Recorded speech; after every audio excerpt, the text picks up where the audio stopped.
تو اے خداوند اپنے ساتھ چلنے کا بڑا گہرا فضل دے۔ اور تمام تر بچوں کے لیے بھی دعا کرتے ہیں کہ اے خداوند تو سب کو توفیق عطا فرما کہ اپنی ماؤں سے پیار کریں، اپنی ماؤں سے محبت رکھیں، اور اے خداوند ان کی تابعداری کرتے ہوئے اپنی زندگی کو ان کے نقش قدم پر اے خداوند چلانے والے ہو سکیں۔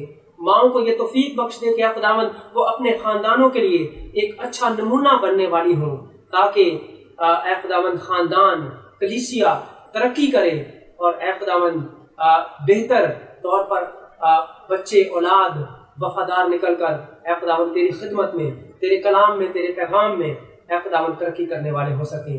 تو ہم سب کو اپنی پناہ میں رکھنا، اپنی حفاظت میں رکھنا، اور اے خداوند یہ فضل اور یہ توفیق عطا فرمانا کہ ہمیشہ تیری وفاداری اور تیری رہبری اور رہنمائی میں اے خداوند چلنے والے ہوں۔